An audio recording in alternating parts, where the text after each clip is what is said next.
प्रतियोगी भाई अपने माने समस्त धुआ पारे एवं आज आलोच्य प्रसंग होची उन्नत ओडिशा गठन शिक्षा संस्कृति मु भोलानाथ सोरेन सरकार उच्च प्राथमिक विद्यालय संगठन को प्रतिनिधित्व करके आज मोर वक्तव्य को उपस्थापना करबा को जाउछि।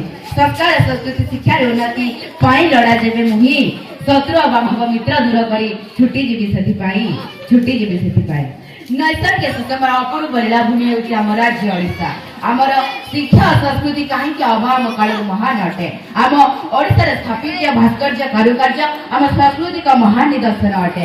आम एही माटी वासना नीलाकाश सरकारी जोक्षा विदहुति रजनी शांत प्रभात जेतिकी मनमुग्ध सेतिकी समधुर मध्य समृद्ध ओडिशा गठन शिक्षा संस्कृति भूमिका सबुठार उच्चरे मु आपण मानकु एही विषय उदाहरण माध्यम रे बुझेबा को जाउछि। शिक्षा संस्कृति धर्म उपर आक्रमण कले एक जातिर रससमगामी हो जाए पारे जेपरिक अफगानिस्तान जरा संस्कृति जेते जीवन सते महान और बढ़िया उदाहरण इजराइल परमाणु बोमा पकाई देले मध्य कोण देश नष्ट हो जाए नहीं। उदाहरण जापान एठी आमे जानिले जे शिक्षा संस्कृति कोण से एक राज्य बा देशर मेरुदंड सदृश जहाँ परमाणु बोमा टू अधिक शक्तिशाली आमे शिक्षा संस्कृति को अस्त्र करी समाज अंधविश्वास और कुसंस्कार वैज्ञानिक का दूर करी आम ओडिशा राज्य को समृद्धि राज्य रे परिगणित करिबा कथार अछि जहाँ ने ओडिशा माटी रे ता अन्य कोनसरे मिलिबो नाही। आम पाला आम दासछठिया आम हस्तशिल्प आम संबलपुरी नृत्य एवं आम महान कला को जगन्नाथ मंदिर एवं आम बड़चुरा और सागर पखाल इत्यादि आम संस्कृति आम ओडिशा रो एक जीवंत निदर्शन अटे।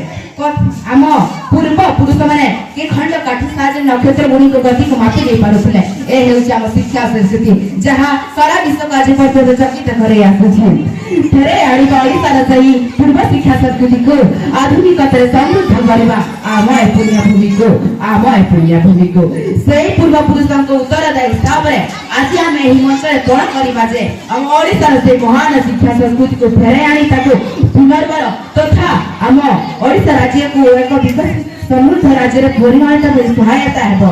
आम ओडिशा राज्य रे बहुत बड़ संस्कृति रही सेति मोर कविता ता भाई स्नेहता मधुर भाषा ता मधुर स्नेहता मधुर भाषा ता मधुर मधुर पानी पवन मधुरता नाम मधुरता धाम तापा दे कति प्रणाम धन्यवाद।